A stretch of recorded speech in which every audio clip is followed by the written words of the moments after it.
দেশের ৮টি বিভাগেই বজ্রসহ বৃষ্টির পূর্বাভাস দিয়েছে আবহাওয়া অধিদপ্তর। তবে তাপমাত্রা কিছুটা বাড়তে পারে। এদিকে ৩ দিন বন্ধ থাকার পর ভোলার ইলিশা, লক্ষ্মীপুর সহ 10টি নৌ রুটে লঞ্চ ও সি ট্রাক চলাচল শুরু হয়েছে। মুনিয়া জ্যোতি রিপোর্ট।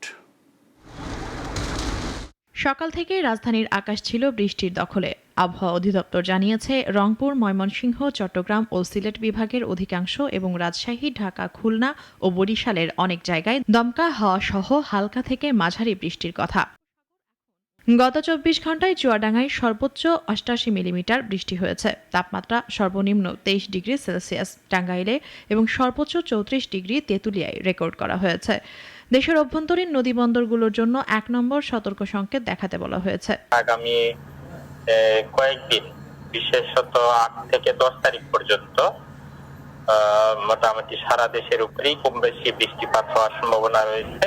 তবে ৩ থেকে ৫ তারিখ পর্যন্ত এই সময়ের মধ্যে দেশের উত্তরাংশে অর্থাৎ রংপুর, ময়মনসিংহ ও সিলেট বিভাগে বেশি বৃষ্টি হতে পারে। এরপরে ৫ তারিখের পর থেকে আবার সারা দেশে বৃষ্টিপাতের পরিমাণ বাড়তে পারে। এদিকে বঙ্গোপসাগরে ঝড়ো হাওয়ার আশঙ্কা কমায় সমুদ্রবন্দর থেকে ৩ নম্বর সতর্ক সংকেত নামিয়ে ফেলা হয়েছে। ফলে ৩ দিন বন্ধ থাকার পর আজ শুক্রবার সকাল থেকে ভোলার ইলিশা, লক্ষ্মীপুর সহ 10টি নৌরুটে লঞ্চ ও সি ট্রাক চলাচল শুরু হয়েছে। তবে ভোলায় হালকা থেকে মাঝারি বৃষ্টি ও মেঘাচ্ছন্ন আকাশ রয়েছে।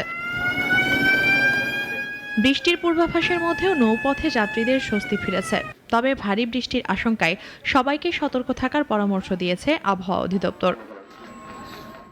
মুনিয়া জ্যোতি, নাগরিক, ঢাকা।